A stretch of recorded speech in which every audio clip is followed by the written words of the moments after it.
You know, it's pretty much the heavyweight title fight of the truck world, isn't it? Ford versus Toyota.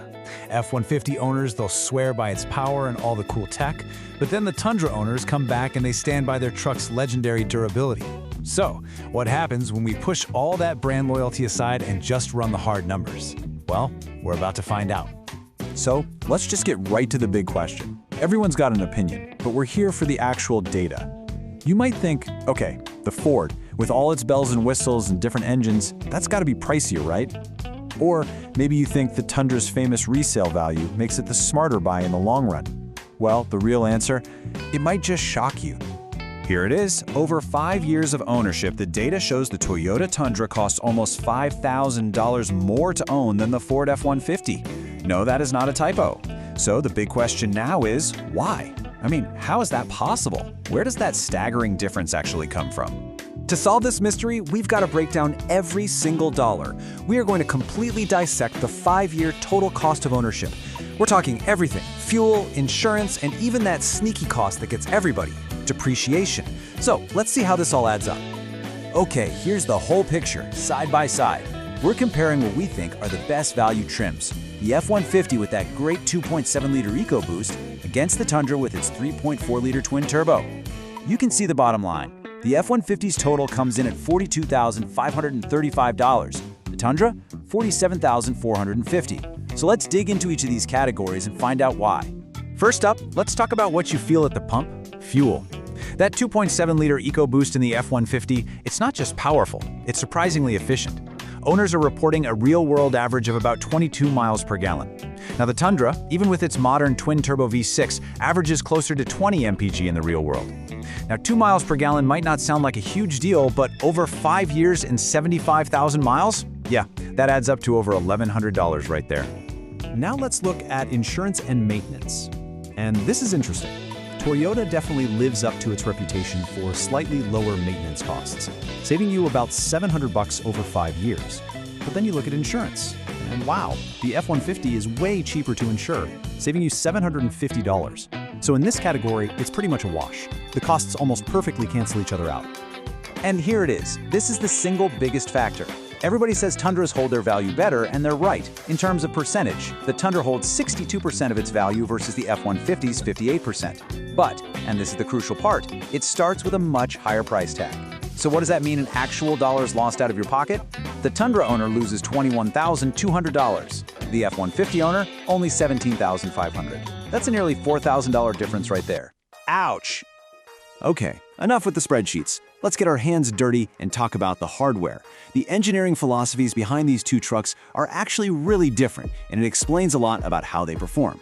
It's time to pop the hood and see what's really powering these machines. Ford's whole strategy is about giving you choices. I mean, they offer a whole menu of engines, right? V8s, hybrids, a couple of different EcoBoost turbo V6s. It's all about modular flexibility. Toyota? They took a totally different path with this new Tundra. They went all in on one single platform, the 3.4-liter twin-turbo V6. Their goal was to perfect one powerful system to replace that old, reliable V8. All right, now for a little bit of engineering magic that most people will never, ever see. The engine block of the F-150's 2.7-liter EcoBoost. It's made from this amazing stuff called compacted graphite iron, or CGI. This material is incredibly strong, super dense, and it was picked for one reason: to handle the massive pressures and stresses that twin turbochargers create. It's a tiny detail that says a whole lot about durability. And just let this sink in for a second. That compacted graphite iron block, it's actually stronger than the blocks they use in a lot of heavy-duty diesel engines. This just completely flips the script on that old assumption that the Toyota is automatically the tougher truck just by design. Ford literally engineered this smaller engine to take some serious abuse. Of course, when it comes to a truck, real strength is measured in pulling power. And yeah, the spec sheets show big, impressive numbers for both, but what really matters is what it can do in the real world. When it's properly equipped, the F-150 consistently gives you about a 1,000-pound advantage in practical, everyday towing situations over the Tundra. For anyone who's hauling a heavy trailer, you know that's a huge difference. All right, let's do it. Let's address the elephant in the room: reliability. For decades, I think we can all agree Toyota has been the undisputed champion of dependability in pretty much everyone's mind. But when we look at the hard data for these new trucks, well, the story gets a whole lot more complicated. So check this out. According to J.D. Power's 2024 dependability study, the Ford F-150 scores a 78 out of 100. And the Tundra? It scores a 77 out of 100. For all intents and purposes, they are statistically identical. That whole perception of a massive reliability gap, the current data just doesn't back it up. Of course, look, no truck is perfect.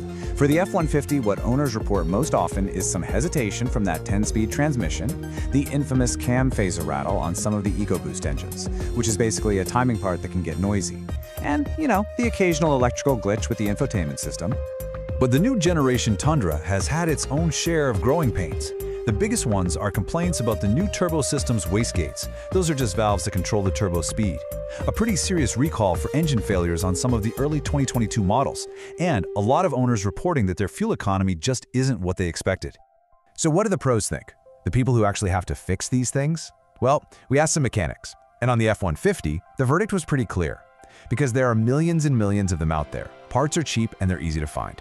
And pretty much every mechanic in the country knows how to work on them, which makes repairs faster and more affordable. And what was the take on the Tundra? It's all about the long game. Mechanics praise Toyota's legendary build consistency. They talk about a design philosophy that often chooses simplicity for long-term ownership. Even with this new fancy turbo engine, there's still a belief in that underlying Toyota DNA of just building things to last. Okay, so after looking at the costs, the engineering, the reliability data, what's the final verdict? It's not really about which truck is better. It's about which truck is better for you. So let's break this down into a really simple guide. You should buy the Ford F-150 if your number one priority is the absolute lowest total cost of ownership over those first 5 years. It's also the clear winner if you tow heavy loads often, thanks to that extra 1,000-pound advantage. Or if you just want the flexibility of being able to choose from a huge range of different engines. On the other hand, you should probably lean towards the Toyota Tundra if you are a long-term owner. I'm talking 10 years, maybe more, where that Toyota durability really starts to pay off. It's also the pick if you really value that high percentage resale value and you just trust in the brand's reputation. Or, hey, maybe you just prefer a simpler, less confusing lineup of models to choose from. And hey, for one final piece of practical advice, if you want the most bang for your buck, these are the trims you should be looking for. For Ford, the F-150 XLT with the 2.7-liter EcoBoost. That is the sweet spot. It's got all the features you actually need without the crazy price tag. For Toyota, the Tundra SR5. It gives you the core truck, that powerful engine, and it holds its value extremely well. Ultimately, it really all boils down to this one question. Are you focused on the day-to-day, year-to-year savings that the F-150 offers? Or are you playing the long game, betting on the Tundra's reputation for decade-plus durability? The right answer? Well, that depends entirely on what you value most.